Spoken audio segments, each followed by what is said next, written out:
Next, I called the stable and asked if I could ride again the next morning. When the instructor said yes, I was overwhelmed with a racing rush in my arms and around my heart and pulse in my entire body. I said, "Thank you." I put on my bathing suit and jogged the path to the ocean with beach plum bushes flanking me. My eyes automatically scanned the surf as I crossed the dunes with their waving grass. I dove in the ocean. I swam out past the break. I treaded water a few minutes and dunked myself like a right. I gargled with seawater.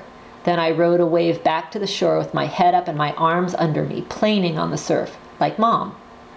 On August 25th, 1988, riding that wave, I swore to God and myself that from that moment on I would obey these commands that were in the voice that vibrated me or made my pulse race or had sound bites. I told no one about my promise. I decided I was going to ask for a job at the stable. I was terrified. At 7 o'clock the next morning, I went to the stable's office and asked to speak to the owner. Liz was a graceful but imposing woman about Mom's age.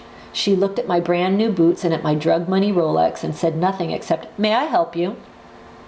I was so nervous that I stammered to the stranger into her steady blue eyes. "Yes, please, this is, an unusual request, so I'll just say it. May I work for you, please? On weekends? Until I can figure things out, I'll do anything. I want to clean stalls. I need to work for this."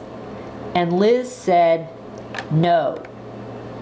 So I said, "Please, this may be the most important thing I've ever asked for, ever, and I don't know why. Please." I nearly begged. I stood, absolutely ready and willing to beg something I had never done. Liz paused, a long pause, and she looked at me for a long moment. She looked me up and down again, and she looked me right in the eye and said, "Yes." Then she said, "You may ride every day that you work." "Thank you," I said. "Would you like to start work right now?" she asked. "Yes, thank you. How did you know?" I had to curb myself from shrieking with joy and prancing in place as Liz pointed towards her office door. I nearly galloped to her barn.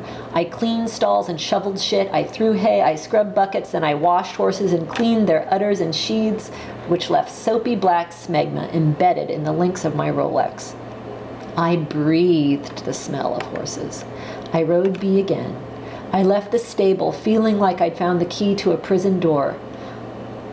I was already trying to figure out how I could get myself out of New York and into a life with horses. I had a vivid notion that I'd dodged a bullet, and I knew I didn't want to wind up in a Mercedes in Greenwich, Connecticut, married to a banker sipping vodka at some yacht club overlooking Long Island Sound.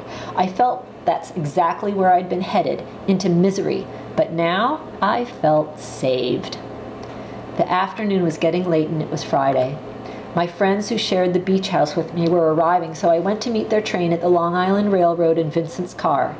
I didn't say a word about my plan to anyone, but driving back to the beach house, Vincent asked me, "So, what have you been up to all week?" I couldn't say.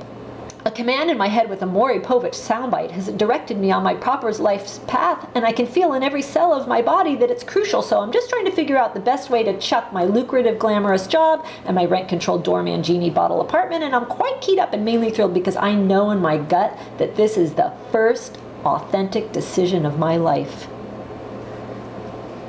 "Oh, I went riding," is all I said.